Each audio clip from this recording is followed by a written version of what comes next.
Hello and welcome to Truth, Lies and Work, the award-winning psychology podcast brought to you by the HubSpot Podcast Network, the audio destination for business professionals.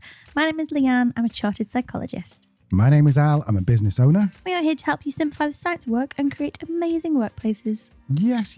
We're back with a regular Thursday interview series. This is the first one you've heard for a little while because we had August off. We just did the Tuesday episode, so we're back with these Thursday ones. So if you like to hear stories of how organizations, big and small, have built amazing workplace cultures, then our Thursday episodes like today are definitely right up your street. If you like to keep abreast of the latest news and love a good agony aunt segment, then you'll like Tuesdays too, where we bring you our weekly news roundup, our September segment called The New Voices, and of course, our world-famous weekly workplace surgery, where I put your questions to Leanne. But today, let's get into it. Let's get into today's guest, Ed Williams, who co-founded Candy Kittens, one of the UK's fastest growing confectionery brands, which produces vegan sweets without any weird additives and can be found in most major UK supermarkets as well as across the world. His business partner is Jamie Laing, a household name who has appeared on the runaway TV hit Made in Chelsea, has a podcast with over 40 million downloads. Jamie, my man, and is the great grandson of Sir Alexander Grant, who invented the digestive biscuit back in 1892. The king of biscuits. I mean, that would be enough to pack a 40-minute episode alone, but we're going to be talking about something a little bit different. See, a few years ago, Ed and Jamie realised their dream of building an office that was a kind of a real-life Willy Wonka factory. It's unlike any office you've ever seen and has revolutionised the way Ed and Jamie's employees work. We love exploring the future of work. In fact, if you scoot back to episode 83 and 84, you'll hear Ogilvy's Rory Sutherland and FT's flagship podcast host, Isabel Berwick, outlining what the future of work holds. And then have a listen to episode 42 and 43, where we spent 2 days in London at the Clerkenwell Design Show interviewing office design experts about what the workplace of the future might look like. Well, Ed and Jamie have done it. They've actually created a workplace, an on-site office where things are done differently. From becoming a B Corp to edible paint and unlimited holidays, these guys have genuinely created something unique in the heart of London. So let's go and meet Ed Williams and hear how it all started. Oh, and if you're not from the UK, then you call sweets candy, just in case you needed that clarification. Okay, so let's go and rejoin the interview with Ed and Leanne and hear the story of how Candy Kittens and the Sweet Factory were born. My name is Ed Sweet Williams and I'm the co-founder and CEO at Candy Kittens. I am the lesser known name behind Candy Kittens, fortunately, which I think is a good thing, and started the business with another chap called Jamie Laing, who lots of people have heard of, about 13 years ago now. So we make vegan sweets and are on a mission to make sweets and treats much more enjoyable and overall better than what they have been until we arrived. How did you meet Jamie? How did this business partnership start? It was through mutual friends after university. So I was interested in design and marketing. I studied industrial design at university, which was 100% the wrong course for me, but always much more interested in the brand and logo that you put on a product than the nuts and bolts of it. And Jamie and I met through mutual friends. He had this sort of crazy idea in his head to start something called Candy Kittens, and he didn't quite know what that was. And when we met, it was just sort of a little bit like a light bulb turning on. We both came together, and before I knew it, it's, rolling, and we were off to the races and things were happening. It's been lots of ups and downs. I suppose the cliche that everyone talks about, this kind of roller coaster. I'm not sure if it has been like that. It's sort of been a little bit like a plane on the runway, sort of trying to take off and constantly running out of runway. We were a sweets company without sweets for the first two and a half years. We had a name and an idea in our minds, but we didn't quite get the product where we wanted it to be. So because Jamie was on a TV show, the name got out there and we sort of had awareness of what we were doing before we had anything to show anyone, which was quite interesting and made for some sort of challenging times.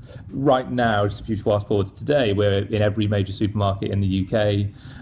We have presence across Europe and North America, but UK grocery, the supermarkets, is really our kind of heartland, if you like. And our brand awareness has also grown to a reasonable level that we're quite proud of. Lots of people in the UK, if you're interested in sweets and you buy sweets regularly, you will have hopefully heard of us. But it hasn't always been that. So we were that sweets company without sweets. Then we got the product, and it took us a while to sort of figure out what was right and wrong about that. Turns out there were quite a lot of things that were wrong with it, and we hadn't sort of cracked it first time around. And then we had to convince people that two young guys with no former experience in food and drink, no sort of professional skills or experience really up until that point, were able to justify space on supermarket shelves and deal with these big businesses and compete against multinational kind of corporations. So there's been lots of different challenges along the way, and I think we've got to a point now where we've proven all of those doubters and haters wrong. We've shown that there is a concept here that has legs and demand, and now it's about how far can we really take that. So we no longer worry about sort of paying the bills and whether or not we will or won't make it, which we did for a very long time. And now it's more, okay, we've got something, how far can we go? And our mission from the start has been to knock Haribo off their perch. And that now feels like something that's, you know, a realistic goal, something we could potentially achieve in our lifetime. I love that goal. I mean, you said haters. I'd imagine that the sweet world is full of sugar and joy. Yeah, well, I think that's what the assumption is from the outside. And I guess we probably had that sort of rose-tinted look of things. And when Jamie said, I want to start a sweet company, we went out to this huge trade show convention in Germany, which is the largest sweet convention in the world. It happens every year. It's in a place called Cologne. Really, really great event. But we had this sort of magical vision of what it was going to be, that it was going to be this sort of Willy Wonka world with all this excitement and innovation and sort of edible wallpaper and all that sort of stuff. And actually you get there and it's a load of old men walking around in their grey, boring shirt and tie, and it just wasn't what we thought it was. And I think a lot of that fun and creativity has been sucked out of sweets through big corporations and big business and factories that need to be running 24/7 to pay the bills. And we were quite inspired by that, to be honest, and thought, okay, we wanted to get into this world because we thought it was fun. We've got there and actually it's not fun at all.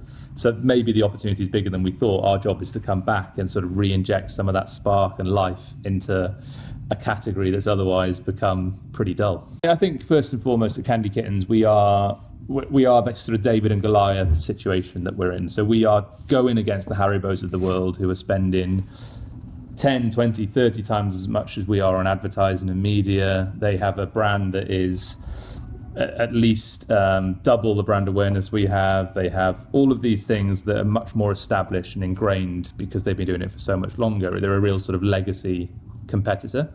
So in order for us to compete against them with such a small team and such limited resources, we've really got to be on our A game and pushing ourselves to punch above our weight. And therefore we attract people that want to come on board and be a part of that. And that's not necessarily for everyone, but it is, we hope, for some of the people that do join us.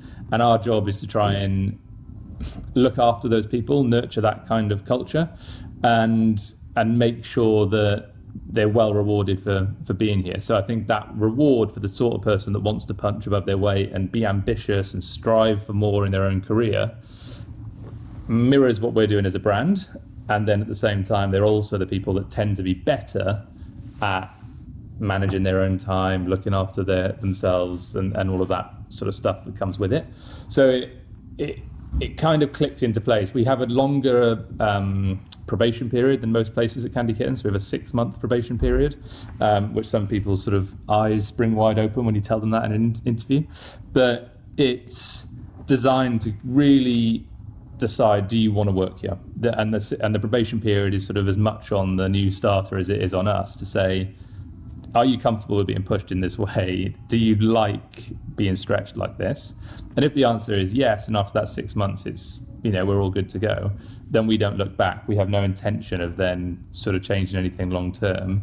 You've kind of got a job for life as far as we see it. And then I think that also has encouraged much more emphasis on people deciding if they want to be here. And once they do, they're in. We've opened a new office space and we decided to call it the Sweet Factory. It's an old factory building in the centre of London. So we're on a mews in Marylebone in London, which is a really nice part of town. And we wanted to sort of put down our anchor in a place where we could sort of really call home and create all of the things we cared about in a sort of physical environment. So during COVID, all of our teams sort of left the office and went to work from home. And then after COVID, like virtually every other business that we speak to, have gone through this period of trying to get to grips with, do we work at home? Do we work in an office? How often do we work together? All of that sort of stuff. And essentially, we lost that kind of human connection to what we were doing. So you can spend a lot of time staring at a screen and numbers and spreadsheets and Zoom calls. And again, it just loses that spark. And we sort of had to remind ourselves that's why we came into this, is to help also have some fun along the way. And putting this place together where I'm sat today is about bringing that sense of fun and collaboration back to the core of what we're about at Candy Kittens. So whether that's for our team, whether it's for our suppliers, our customers, part of the fact that we're in a fairly sort of swanky part of London as well is that comes with some sort of level of taking yourself seriously and being somewhere that sets the tone for the ambition of who we want to be. And it's been great so far. We're about a month in. The team are in the office more than ever. We stipulate that you have to be in for 2 or 3 days a week, but we're finding people are in for 4 or 5. It's been really, really great. And I think the future of working is not necessarily just working in a hybrid way or working from home, working from an office. It's not as kind of binary as that. I think people want to work in a great location, and it's our job as employers to make our office space the best place for them to work. So that's what we're pushing towards. I think first of all, it sort of starts for us with the design. We briefed our team and the designers working on it that we wanted to create an office that didn't look like an office. So there are elements of things that are still needed, right? People still need monitors to be able to plug their laptops into, and people want chairs that are appropriate for working at a desk and that kind of thing. But the furniture around the building and the decor more generally have all been designed to feel a little bit more like a clubhouse or an apartment. So it's that kind of home away from home in practice. I think it's trying to soften the usual sort of rigid patterns that happen in an office. I've walked around one of our customers' offices, I won't say which one, but a big supermarket that you'll all know, last week, and everybody is in these kind of grey cubicles and in rows and rows and rows, and it's sort of like this chicken farm of workers. And that doesn't feel like real life anymore. People are working in the kitchen here on their laptops, or they're going to go and sit on a sofa and take a call, or break out and sit outside on the benches because it's a nice sunny day today. Whatever sort of feels right to them, then that can happen, and we're trying to make it as flexible and sort of free-flowing as we can. I mean, culture for us was something that sort of, to begin with, happened by accident. We just recruited the people that were sort of within 3-meter radius of us, friends and family, whoever we could find that could do the job. And then as we started to bring new people, and particularly kind of experienced people into the business, we knew we had a job to do to continue to stand out and be different. It's very easy for Jamie and I to be different because this is all we've ever known. So this is kind of our identity. But to bring in somebody that's perhaps worked at a big Unilever or another food corporation before, to make sure they sort of bring that good experience but not the bad habits that we're trying to compete against, has been really important. So setting that culture as a brand that stands for challenge and this mantra of better is possible. So the office, I think, brings that to life. It's about an office that doesn't look like an office, as I said. We're a sweets brand that doesn't behave like a sweets brand, and deliberately making moves to do things that are just very different to others. So now that we've got this space, we have a guest speaker once a month. So there could be from another brand, another walk of life, somewhere sort of in the outside world that has an interesting story that we can learn from. We're having coffee making workshops. We're having pizza making things. There's lots of different things that we've been doing around the space that I think just sort of broaden people's horizons and thinking. You don't just come to work to tick off your to-do list anymore. I think you're sort of coming to work to grow as a person and also fulfill some of those kind of wellness needs and sort of grow as a person as well as sort of professional. We work with a great friend of ours, a girl called Sophie, and she's been an amazing help. She has a company called Set the Space, and she approached all the interior design, and it was quite important to us as well that Sophie had never done an office space before. So she also, a little bit like when we started Candy Kittens, had this sort of superpower of naivety. She wasn't constrained by this is how an office should work because she'd never done it. So her experience was more in the sort of hospitality space and residential as well. So yeah, worked very well. I mean, as you said, you described it as a clubhouse, more of a clubhouse than an office. I mean, how do you still encourage people to work hard? Because it sounds pretty fun. I think we've always had the approach of sort of trying to pass on as much autonomy and freedom to the team as we can. We generally place a lot of trust in people, I would say, and everyone has their own responsibility and sort of individual targets that they're working towards. And as long as those are hit, you know, why would we care if someone is doing that sat on the sofa, sat formally at a desk wearing a shirt and tie, or wearing their swimming shorts and a pair of flip-flops? I don't think we should sort of really fascinate on the detail. I think it's important to think about the outcomes over how it's being done, and that for us so far at least sort of seems to be working. It's a really, really boring, tired cliche, I suppose, that this work hard, play hard idea, but I really, really hope at Candy Kittens and the Sweet Factory as a whole, we can sort of foster an environment where we do knuckle down and get the work done, and there's quiet spaces for that, and there's sort of tech in the building that sort of helps with that as well in terms of the best video conferencing tools, etc. But we also are here to really celebrate those wins. So the fridge is always full of nice drinks. There's snacks here. We have a team lunch every Wednesday. We have a breakfast together on a Monday. So to really come together as a group and sort of celebrate and enjoy the hard work as much as we possibly can. So yeah, it's a balance, but I think so far we're managing to get it right. You can sort of drive yourself and everybody else completely crazy, I think, if you're trying to log time and track number of meetings and track days and weeks in the office and all of the kind of short-term metrics. For us, if you're delivering the goal, then that is okay. So we've had to sort of shift our mindset that way 100%. I mean, we've gone from such a huge cultural shift in the workplace, from people having to be in every single day 9 till 5 to now virtually having complete freedom to work how they want. It definitely takes some adjustment, but it is the new way of working. We have a very young team, and the emphasis is on them to do a good job and earn that trust. And I think that it's a two-way street. They seem to really, really sort of thrive from that once given the opportunity. So that's what we continue to do. It does seem clear that the office is aimed more at the millennial and Gen Z, or dare I say it, Gen Alpha, than it is Gen Xers like me. And that seems to have worked because, as Ed points out, the company has a very young team. But Leanne, ever the psychologist, wanted to know what it's like managing a young team like that and what they thought this unique office idea. Let's get back to the interview. What challenges have you experienced managing a young team? Again, the millennials, Gen Z are talked about a lot in the world of work. I think the difference is they're looking for so much more from work than the things that perhaps even I was looking at when we started. And it's actually probably more about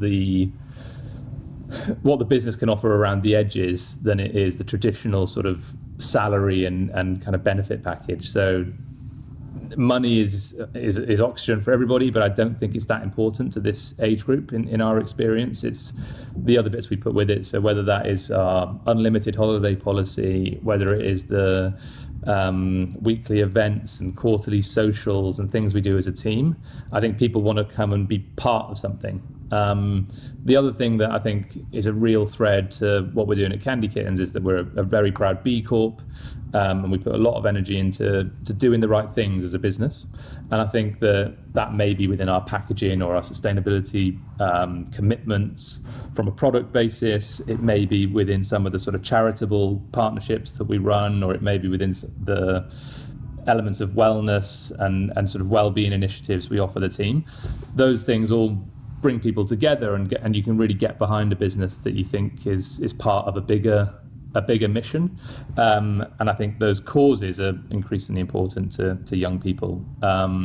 So there's a combination of different things, I think. There's not sort of one silver bullet that makes this a great place for work for that community, but really sort of thinking beyond just paying somebody a good salary, I think is super necessary now. We have to offer so much more than that. Yeah, it sounds really great. And are you getting good feedback from employees or about the Sweet Factory? Yeah, I mean, it's been incredible. We actually went through a round of feedback with the whole team in sort of one-to-one sessions last week, because we do that on a quarterly basis to really sort of check in against how people are feeling. And the comments were just overwhelmingly positive. I think it's been such a life upgrade for the business, but everyone individually as well. So coming into work in the morning and being able to be in a space that is just a great, inspiring environment. It's making me feel good, but I'm pleased to say I'm not the only one. Everyone so far is enjoying it. I think the challenge now is how we keep it exciting beyond the first 6 weeks and make this the place that continues to inspire for the long term. I think for us, it's the guests that come into the office and the people that walk through the door is probably the most interesting thing for us. We also have Jamie's podcast recording studio in the basement. So we're lucky enough to have some pretty cool, high-profile names and faces that walk through the door. That's one thing that people sort of get a little bit excited about. You have a few sort of fans getting giddy around the office on occasion. But I think beyond that, it's about constantly looking at the space, constantly improving it, and applying this same tireless desire to improve and get better that we have applied to the businesses, and applying that to the office space as well. It's never finished in our world. One complaint I hear from time to time from business leaders is, I want to consult my staff, I want to ask their ideas, but I haven't got the time to ask everyone. How do you manage it? Is it just being in a startup, having a smaller environment? Does it require intention? Yeah, I think part of it, on a practical level, is keeping the team small, and we work quite hard to do that. We have a sort of motto that we're trying to build a team of experts, and by that we mean keeping the team tight and small and making sure that every person in that chain is an expert in their own field. So we don't want loads and loads of hands to the pump. We want a smaller team of experts that can do a really great job individually. But equally, we do have some other steps. I mean, we do get together for a review every quarter in terms of our engagement, culture and engagement, to get people sort of an open forum to discuss the issues that they want to bring to the table. Some of those are sort of fed in anonymously before the session and then reviewed, and we bring in a third party to kind of run those sessions so that people don't feel that they're having necessarily to fire the most difficult questions directly at me or Jamie, and that has helped an awful lot. We also have a monthly review of the whole business, and that includes taking everybody through the P&L and where we are sort of warts and all with the financial performance. And I think that honesty breeds honesty. So if we're being as honest as we can be with the team, then people are more willing to step forward and be honest with us. So it's difficult, and I think you're right that finding time for everybody, particularly people that perhaps don't naturally push themselves to the front, can be the challenge. But trying to create those moments in the diary where there's time for them to do that, and different routes. Some people are happy to speak up in the room. Other people want to send you an anonymous message on Slack.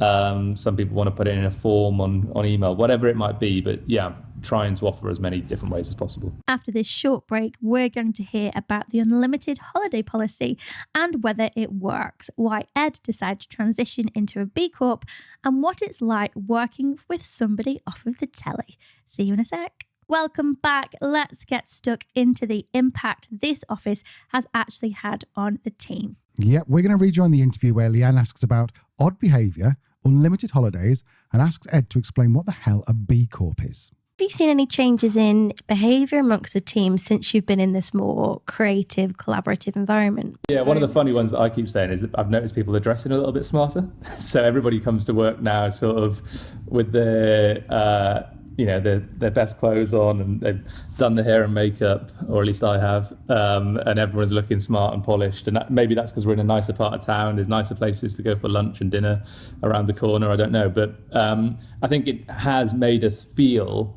like we're a proper grown-up business. It's our own building.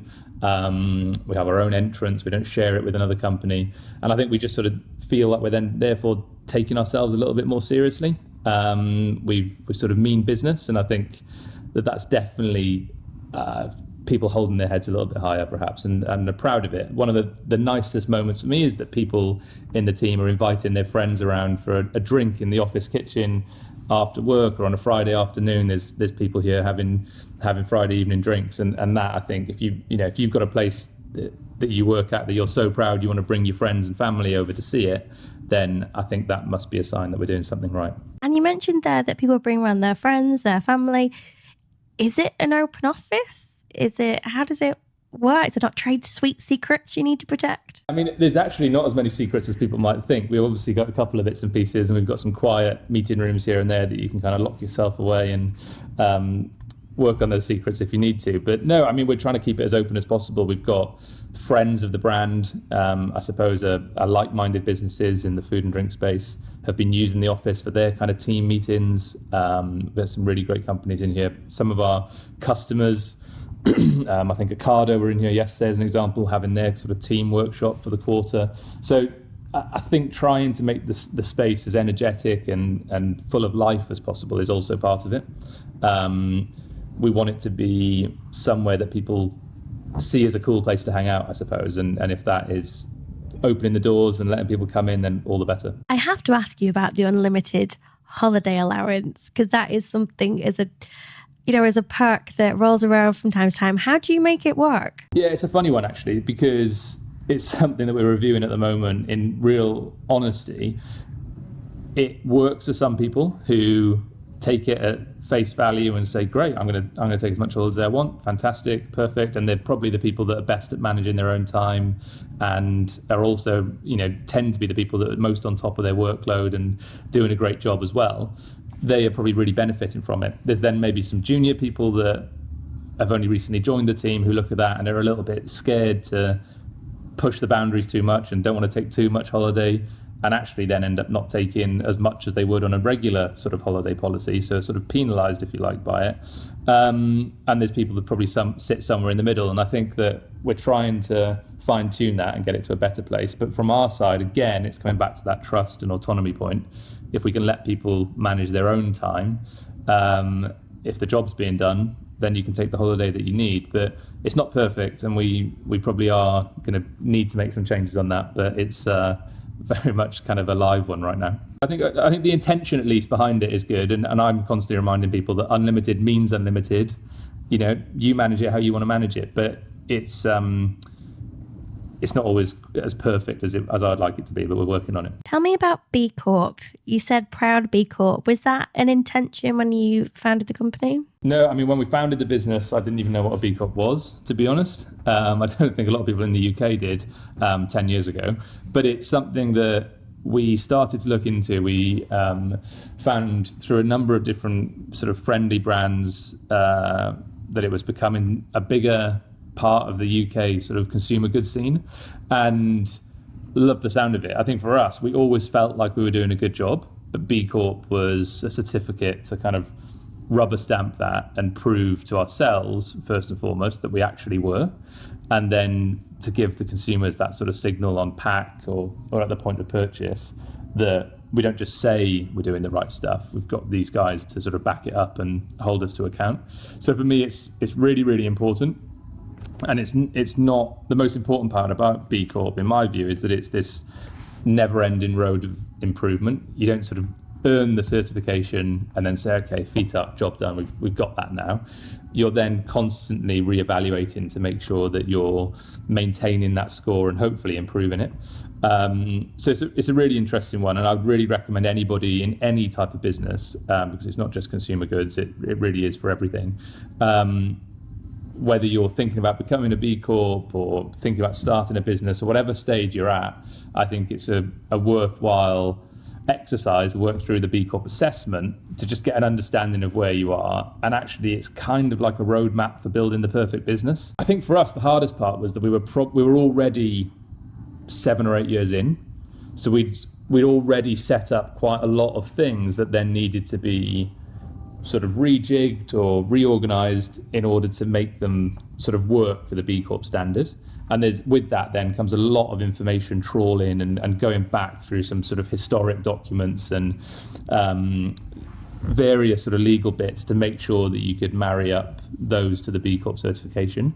And that's where I say, if you were starting a business from scratch tomorrow, then the B Corp assessment would be a really great place to start, because you could then build towards that and not have to sort of undo things unnecessarily later. So it takes a long time. It took us probably 2.5 years to certify. And I think that's also part of the challenge, is staying focused and disciplined to get it over the line. But now that we have that in place, it really is sort of core to a day-to-day decision making at Candy Kittens. We reference it all the time and come back to the principles to make sure that we're really living up to it. More often, actually, when we're working through recruitment, we're seeing people that want to come and interview with us because we're a B Corp. They've read about it, they understand it, and they'd like to work at a B Corp. So as an employee, it might mean that we you have enhanced benefits, enhanced rights as workers within a B Corp. You know that you're going to be treated in a fair and responsible way, which I think is kind of quite a nice feeling of safety and security. I think as a consumer, there are different interpretations, and obviously it depends on what product or kind of sector you're buying in. But I think with consumer goods generally, you know that business, at the very least, is trying to do their best they can in that space. So it might be within ingredients, it might be within packaging, it might be within the supply chain, or the way that the product is brought into the UK. It's probably, in reality, a combination of all of those things. And I think you just know that you're buying from a business that's on a path to a better place. And I think we all would hope to be sort of striving for that, whether it's around sustainability or ethics, whatever the topic might be. It's that kind of thumbs up that, yeah, these are the good guys. For the Sweet Factory, the new office space, we were really proud to partner with a number of different great B Corps. I've got some nice pink shelving behind me that was painted by the guys at Lick. So Lick Paint are one of the sort of great examples of B Corps, and I think there's a number of B Corps sort of emerging now in the sort of home and interior design space. And again, take Lick Paint as an example. The paints are completely natural, non-toxic. They were actually telling us when they came over to see the office that you could have a spoonful of their paint and eat that, and nothing bad would happen to you. I didn't do that myself, but nice to know, I suppose. But again, we know then that we're surrounded by good quality, non-toxic chemicals and all that sort of stuff. So there's different reasons to go B Corp in different areas, but it generally does, like I say, mean that you're dealing with the good guys. Okay, Lee, I've got a bit of a question. From a psychology point of view, what impact would things like unlimited holidays have on a workplace culture? So giving employees unlimited paid time off is a growing trend in the business world. On paper, it sounds ideal. Employees can take as many paid days off as they like, as they need, while companies offer a modern, flexible benefit that attracts talent and boosts employee satisfaction. I can hear our American listeners saying, only in Europe at this point. And they might be right. A recent research paper by De Bloom and colleagues shows it's not that straightforward. The psychology behind unlimited holidays lies in self-determination theory, which suggests that people thrive when they have autonomy. So psychologically speaking, when employees control their time off, it can boost motivation, well-being, and job satisfaction. It also gives employees the opportunity to better manage their work-life balance, which can reduce stress and improve productivity. For many employees, unlimited holidays represents freedom and trust, empowering them to avoid burnout. However, the study also highlights potential downsides. Unspoken social pressures can prevent employees from fully using their time off. This is according to social exchange theory, which says employees may feel obliged to repay the flexibility by working harder or taking less leave. Some may worry about appearing less committed, leading them to take fewer days off than they would under a traditional system, which can then increase stress and burnout. The key to unlimited holidays, the success of this policy, is company culture. If the workplace doesn't encourage guilt-free time off, the policy can backfire, leading to overwork. So without that supportive culture, it might actually cause more harm than good. Well, I feel sufficiently schooled. Thank you for that, Lee. I'm going to be a little bit more juicy and gossipy because I want to find out what it's like working with a celebrity. If you watch UK TV, then you'll have seen Jamie on shows like 8 out of 10 Cats Does Countdown, Made in Chelsea, Strictly Come Dancing, Hollyoaks, Bake Off, and more. Yeah, Ed, on the other hand, seems to like to stay out of the spotlight, instead concentrating on strategy, operations, and he describes himself as the polar opposite of Jamie. So Leanne asked Ed how he manages this complex business relationship. I want to ask you, if I can, about your dynamic as business partners with Jamie and having a business partner who is in the spotlight. I was chatting to Oliver Yonchev, whose business partner is Stephen Bartlett, and it's an interesting dynamic. How does it work for you and Jamie? Yeah, it works well. I mean, Jamie's great, and I would say that we are polar opposites. Jamie describes it in his kind of very theatrical way as we're sort of two opposite sides of a triangle, and we come up to meet in the top in the middle somewhere. And I think that it's probably not far from the truth. We have very, very different skill sets, and we bring a lot of difference to the table. And I think that's probably why it's worked. We're not two people that are trying to do the same thing. We kind of leave each other to our own devices a lot of the time, and that has worked. We've also, I suppose, had an agreement from the very beginning that day to day I run the business and I kind of have the final say and make the decisions. That obviously suits me because I'm a control freak apparently and like to get those decisions right. So I'm quite happy to do that. But it's not without its challenges, I suppose. Jamie has a very busy, hectic schedule. But the view that we've always taken is that the more Jamie can do outside of the business, the more that creates the platform and leverage for us to grow the awareness of Candy Kittens. So those two things sort of go in sync, if you like. But it's been great, in all honesty. Jamie's a good business partner. He's a very fun and engaging person to be around. He lights up the room that he walks into and really kind of brings that energy and enthusiasm to the team and to the customers that we work with. So yeah, he's a great partner. I would be lying if I said it was all of the brilliant marketing and ideas we've done on its own that's done it. Jamie's been a huge part of the business's success. But equally, there is a sort of double-edged sword with that. So whilst Jamie has a profile, that alone isn't going to sort of get you into Tesco. And there's lots of people that have a profile and I think have the arrogance to think that that's enough.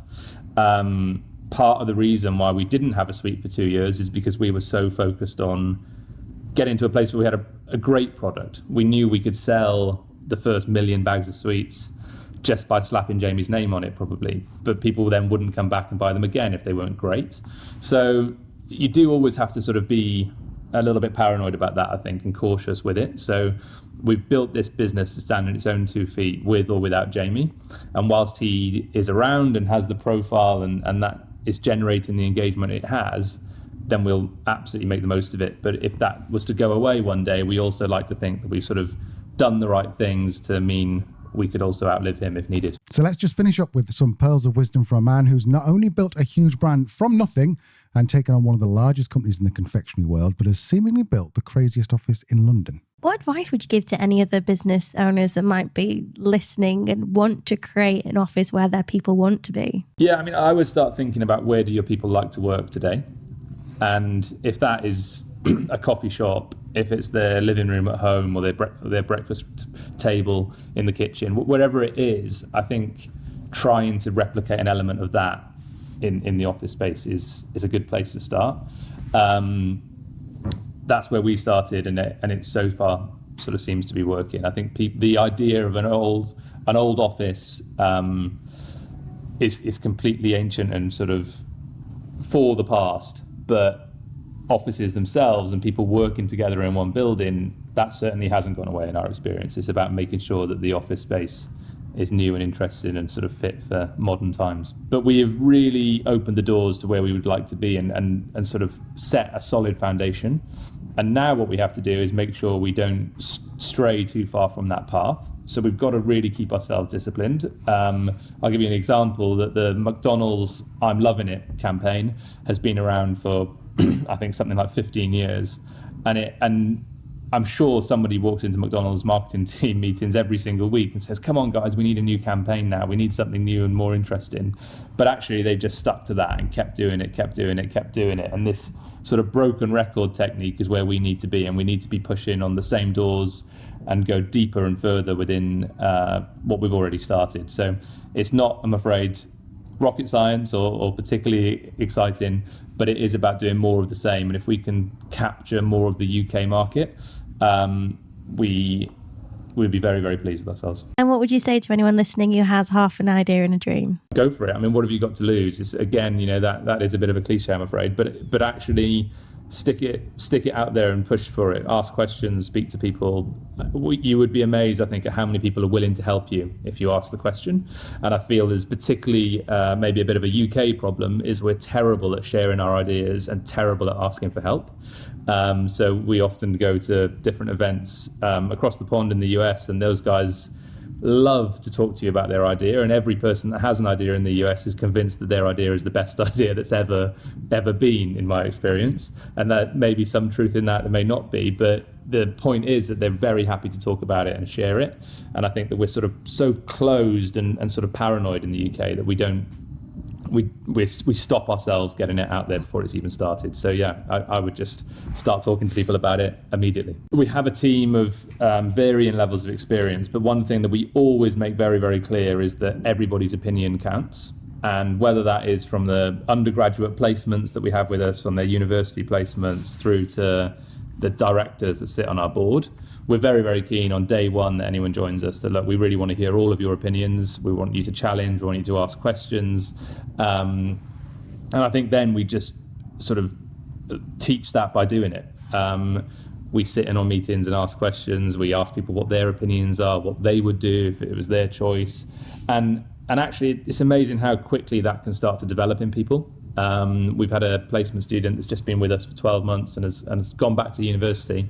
And her sort of comments on the final day with me was she couldn't believe how much responsibility she was given versus her peers that were working elsewhere, and how often she'd been asked what she thought of a topic that felt completely irrelevant to the role she was doing, far outside of the thing she was working on, and then went on to actually, her idea or suggestion was the thing that we went with. So everybody really does have an opportunity to chip in and be part of it. And I think people see that quite quickly. I've got a few quick fires for you before I go that I like to ask the business owners, entrepreneurs that I speak to. Do you have a favourite book? Shoe Dog by Phil Knight, the Nike story, which you probably had before, but yeah, it's a very, very good one. I couldn't put that down as soon as I started reading it. And I have to ask, your favourite sweet, chocolate? Sour watermelon Candy Kittens for me. It's a no-brainer. Bang on brand. And your favourite place to be? Probably Wales. I grew up in a place called Caerphilly, just outside of Cardiff, and the more I can get back to Wales, the better. Unfortunately, the office is a little bit too far for me to live there right now, but I'm working my way back slowly. There's one key takeaway of somebody listening to this episode, this conversation. What do you want it to be? I think the key takeaway for me would be to really put some deliberate time and energy into how you're building the team and thinking about their time in the office. It's something that's sort of come to us quite late. And right now, as I'm sat in this new building and sort of reaping the rewards of a team that are super engaged and excited to come through the door every morning, I personally just wish we'd done it 5 years earlier. So I would really put more energy and time into that if I could rewind the clock. And anyone that's thinking about it, don't hesitate. That is Ed Williams, co-founder and CEO of Candy Kittens and the Sweet Factory office. I can't wait for the next time we're in London. I am there. Such a nice guy. Do go and say hi on socials. We'll leave all the links and go and buy some Candy Kitten sweets. Because we live abroad, I haven't had the pleasure yet, but Ed's team were kind enough to send us some sweets, but they suddenly arrived the day after we left our brother-in-laws in the UK, my brother-in-law's, Al's brother, Andy. I did say to tuck in, so maybe we'll get some at Christmas, maybe we won't. Either way, I'll go and find them in the supermarket. I hear, according to Ed, the watermelon are the best ones. And if you do like IPA beer, then they've just partnered with Brewdog to make a beer that tastes a bit of Eton Mess, which is one of their types of sweets. I'll be honest, I think I'd rather be kicked in the testicles than drink that, but I'm sure a lot of people will think that's a great thing. I'm not a fan of IPA, not a fan of sweet things, but anyway. So if you want to find out more about Ed Williams, Candy Kittens, or indeed just make it known to Ed that Al does not like his beer, this is how to find him. You can find us on candykittens.co.uk. or through our Instagram. And through that Instagram, we also feature the team, Jamie and my story, as the brand develops. So perhaps the Instagram Candy Kittens is the best place to find us. A reminder, if you like to hear stories of how organisations big and small have built amazing workplace cultures, then our Thursday episodes like today is definitely right up your street. And if you like to keep abreast of the latest news and love a good Agony Aunt segment, then you'll like Tuesdays too, where we bring you the weekly news roundup, our September segment called New Voices, and Called of course, Fresh Voices, Fresh actually, Voices, but I'm sorry. same, And same. so smooth, so smooth. Professional. See, Jamie wouldn't do this on his podcast. Anyway, I was saying the September segment called Fresh Voices, and of course, our world famous weekly workplace surgery, where I put your questions to Leanne. Leah, anything else to add before we go? Just the usual, if you like this episode, give it a little rating, leave it a review, subscribe, go and follow us on the socials, come connect with Al and I on LinkedIn, go and tell Ed how much you love his sweets and Jamie how great his podcast is. We'll be back next Tuesday with another episode of This Week in Work. All the links from the show notes. We'll see you next week. Bye. Bye-bye.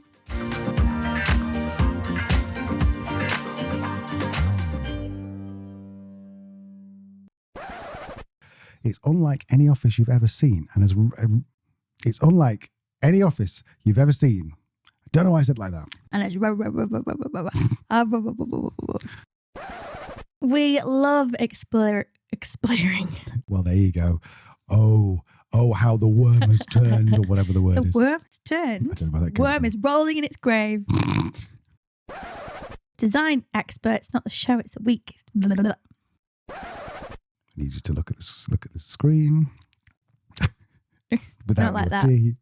I might need another one after this. Another cup of tea. Yeah. Yeah. I felt I rushed that one. Yeah. Can't rush your tea. Any more liquids? Do you want a shot of vodka or?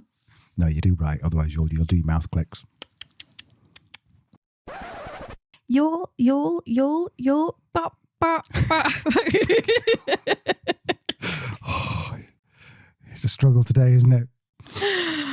Right. You can do Concentrate. it. We love.